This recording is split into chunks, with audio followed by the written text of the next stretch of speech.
Kargil war గుర్తుంది కదా. పాకిస్తాన్ పీచమణిచిన అమర జవాన్లకు ఘన నివాళులర్పిస్తూ వీర జవాన్లను స్మరించుకుంటూ మొన్ననే 25 ఏళ్ల విజయోత్సవాన్ని కూడా జరుపుకున్నాం.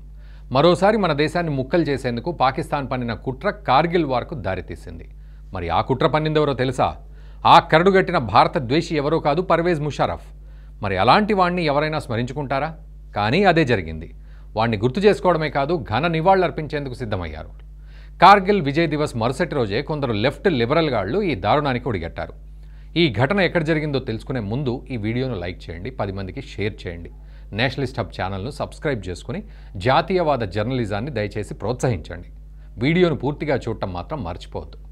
కార్గిల్ యుద్ధానికి కారకుడైన ఆ నియంతకు నివాళులు అర్పించాలనుకున్నది ఇస్లామాబాద్లోనో లాహోర్లోనో కాదు. ఆ ఘటన జరిగింది కేరళలో. ఎస్, మీరు విన్నది నిజమే. మన గాడ్స్ ఓన్ కంట్రీ కేరళలో అలప్పుజా నగరంలోని Bank of India staff union ఓ సదస్సు నిర్వహించాలి అనుకుంది.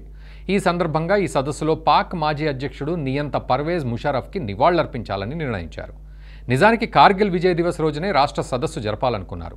ఆ సదస్సును కాంగ్రెస్ ఎంపీ కేసీ వేణుగోపాల్ ప్రారంభించాల్సి ఉంది. కానీ చివరి క్షణంలో ఆయన రాలేదు. దీంతో ఆ మరుసటి రోజున సదస్సు నిర్వహించారు. అయితే ఆ సదస్సులో పర్వేజ్ ముషర్రఫ్కు నివాళులర్పిస్తున్నారన్న విషయం తెలియడంతో స్థానిక హిందువులు, బీజేపీ శ్రేణులు పెద్ద ఎత్తున తరలివచ్చి నిరసన వ్యక్తం చేశారు. దీంతో కంగుదిన్న ట్రేడ్ యూనియన్ వెనక్కి తగ్గింది.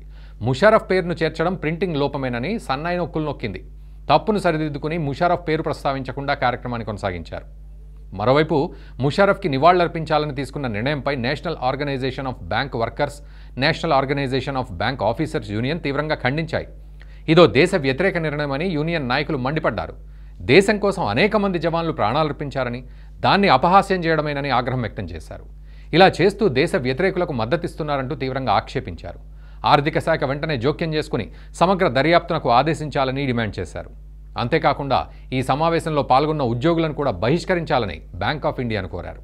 ఈ వీడియో మీకు నచ్చినట్టయితే లైక్ చేయండి, 10 మందికి షేర్ చేయండి. అలాగే కామెంట్ల రూపంలో మీ అభిప్రాయాలను మాతో పంచుకోండి. Nationalist hub group of channels ను సబ్స్క్రైబ్ చేసుకుని తెలుగునాట జాతీయవాద జర్నలిజాన్ని ప్రోత్సహించండి. ఈ వీడియో కింద ఉన్న బెల్ ఐకాన్ పై క్లిక్ చేయడం మర్చిపోవద్దు.